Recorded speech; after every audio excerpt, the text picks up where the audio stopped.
नमस्कार किसान साथियों, खेती की पाठशाला में आप सभी का स्वागत है। मैं डॉक्टर अमन, कृषि विभाग हरियाणा से। आज की इस वीडियो में मैं आपको बताऊंगा कि फिजी वायरस के क्या लक्षण होते हैं और जिंक की कमी के कारण क्या लक्षण होते हैं।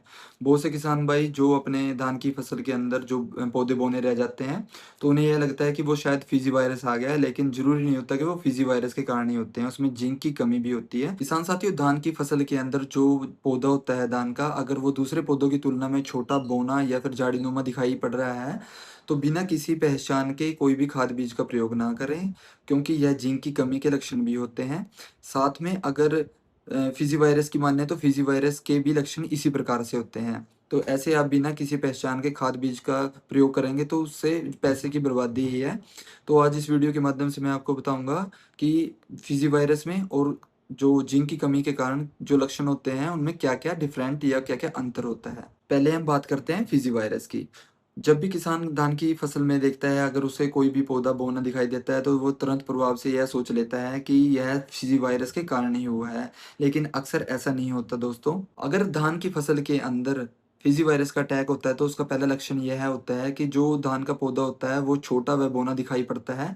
साथ में सामान्य पौधों के अलावा उसमें क्या अंतर दिखाई देगा कि वो उसकी पत्तियां थोड़ी मोटी होती हैं, और जो पत्तों का कलर होता है, रंग होता है, वो हरा गहरा हो जाता है। और जो फिजी वायरस की समस्या है वो सारे खेत में एक तरह नहीं फैलती, और खास बात यह है कि पत्तों के ऊपर लाल, पीलापन व भूरे रंग के धब्बे नहीं दिखाई पड़ते हैं। यह आमतौर पर खेत के अंदर छोटे छोटे पैच के रूप में दिखाई देता है, यानी खेत के अंदर कुछ पौधे ही बोने दिखाई देंगे, बाकी खेत के अंदर जो पौधे हैं वो सामान्य रूप से बढ़ते ही रहेंगे। जो लक्षण मैंने अभी बताए, पत्तियां मोटी हो जाना, गहरा हरा हरा रंग हो जाना और पैच के रूप में बोने पौधों का दिखाई देना, तो यह फिजी वायरस की वजह से होता है।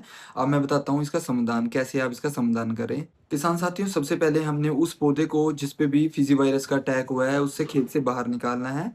वह उसके बाद हमने उस कीट का नियंत्रण करना है जिस कीट की वजह से यह वायरस फैलता है, जिसे सफेद पीठ वाला तेला भी कहते हैं। कृषि वैज्ञानिकों की माने तो हमें जो भी कीटनाशक सफेद पीठ वाले तेले के लिए उपयोग किए जाते हैं, अपने नज़दीकी पेस्टिसाइड शॉप से वो प्रयोग करके आप इसका बचाव कर सकते हैं।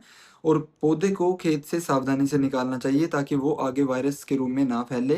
किसान साथियों, वायरस का कोई इलाज नहीं होता, इसलिए जिस भी कीट की वजह से वो मुख्य कारण है, वो उसी कीट को हमने नियंत्रण करना होता है। अब मैं बताता हूँ जिंक की कमी के क्या लक्षण होते हैं और क्या उपचार करने चाहिए। किसान साथियों, जिंक की कमी से भी पौधे छोटे रह जाते हैं, लेकिन फिजी वायरस से इनकी पहचान बहुत ही अलग होती है, बहुत अंतर होता है। जिंक की कमी से भी जो पौधे होते हैं वो बौने रह जाते हैं, लेकिन बौने होने के साथ साथ वह झाड़ीनुमा भी दिखाई देते हैं। यह भी एक लक्षण है अगर खेत में आपकी जिंक की कमी है।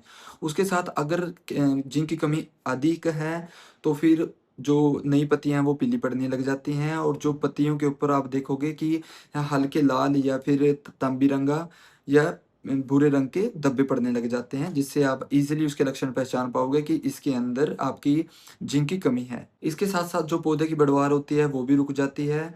फिजी वायरस और जिंक की कमी में एक अंतर यह भी है, जो फिजी वायरस है वो हमें एक पैच के रूप में दिखाई देता है जहाँ पे बौने पौधे होते हैं, लेकिन अगर जिंक की कमी है तो वहाँ पे जो एक बड़ा हिस्से के अंदर हमें अलग से दिखाई देगा जहाँ पे बौने पौधे होंगे। तो अगर खेत के अंदर आपको पौधों के ऊपर पीले, लाल या तांबे रंगा धब्बे दिखाई दे रहे हैं, तो आप समझ सकते हैं कि उसमें जिंक की कमी है। और अगर मैं आपको आसान भाषा में बताऊं, तो अगर किसान भाइयों आपको पौधा हरे गहरे रंग का लग रहा है, पत्तियां मोटी लग रही है, और जो पौधा है वो जो आपको समस्या दिखाई दे रही है वो पैच के रूप में दिखाई दे रही है, तो वो फिजी वायरस होने की संभावना अधिक है। अब जानते हैं कि अगर जिंक की कमी होगी है तो हमें क्या करना चाहिए। किसान भाइयों, अगर जिंक की कमी होगी है तो आपको जिंक की कमी पूरी करनी होगी। बाजार के अंदर 21% 33% जिंक सल्फेट उपलब्ध होता है, आप अपने एरिया के हिसाब से उसे प्रयोग कर सकते हैं।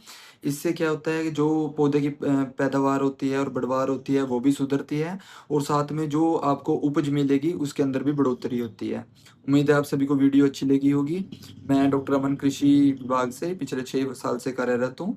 मेरे द्वारा हरियाणा सरकार व कृषि विभाग की जितनी भी स्कीम चलाई जाती हैं, इस वीडियो के माध्यम से मैं आपको तक पहुँचाने की कोशिश करता हूँ, ताकि समय से आप आवेदन करके उसका लाभ प्राप्त कर सकते हैं। वीडियो को ज़्यादा से ज़्यादा शेयर करें, सब्सक्राइब करें चैनल को।